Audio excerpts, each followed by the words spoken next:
ဟုတ်ပြီဒါဆိုငါတို့အခုကလုံးတို့ဒီ plan ချရဲ့အလုပ်လုပ်ပုံပြန်လေ့လာမယ်နော်ဒါဆိုဒီကောင်ကြီးကိုဘယ်လိုခေါ်တော့ဒီဇယ်ပန့်သူလောင်စာစီပန့်တွင်းပေးမဲ့ပန့်နော်ဟုတ်ကဲ့ဒီကကျတော့စီဖြစ်ပါ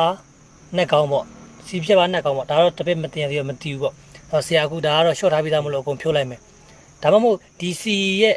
အပိတ်အဖွင့်အလုပ်လုပ်တဲ့ဟာလေးကိုအရင်ဆုံးကြည့်မယ်ကြည့်ပြီးပြီဆိုလို့ရှိရင်ဒီဟာကိုဆရာတို့ဖြုတ်မယ်နော်အရင်ဆုံးကျွန်တော်ကစီဟုတ်ပြီဒါက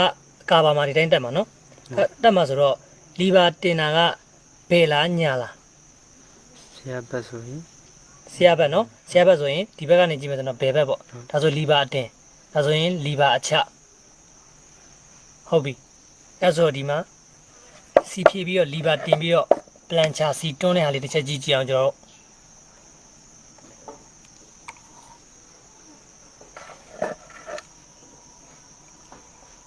ဟုတ်ပြီအဲဆိုရင်ဒီမှာလီဘာအလယ်မှာထားရတယ်စီဖွင့်ထားတယ်ပေါ့စက်တန်စလိုးနဲ့ပဲလီဘာအကုန်တင်လိုက်မယ်တင်ပြီးတော့စီအဝင်ပေါက်ကိုပိတ်မယ်ပိတ်ပြီးတော့အောက်ကရူလာဘိန်းကိုအထအောက်ဖိချမယ်စီထွက်လာနော်ထွက်တယ်စီထွက်တယ်နော်ဟုတ်စီထွက်တယ်နော်လီဘာအချလိုက်ပြီနော်ပိတ်လိုက်ပြီနော်ပိတ်လိုက်ပြီးတော့စီထွက်လာထွက်ပါစီမထွက်ဘူးနော်ဒီပါတင်မယ်စီထွက်တယ်နော်ဟုတ်စီထွက်ဒီပါပိတ်တယ်ဟုတ်ပြီ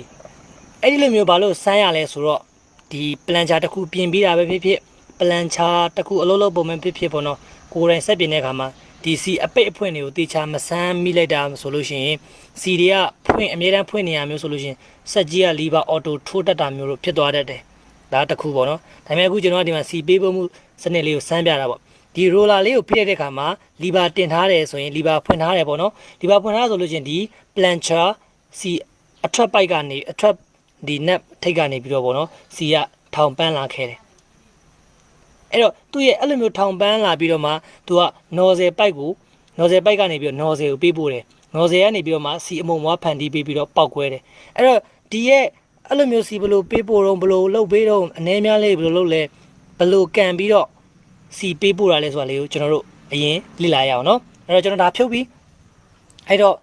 အရှိက delivery net တဲ့ဒီကအမှဖြတ်ပါအပိတ်နက်ကလေးကိုပြုတ်လိုက်ပြီနော်ဖြတ်ပါအပိတ်နက်ကလေး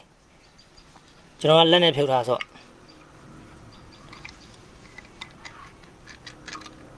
ဒီမှာ white c ပါမယ်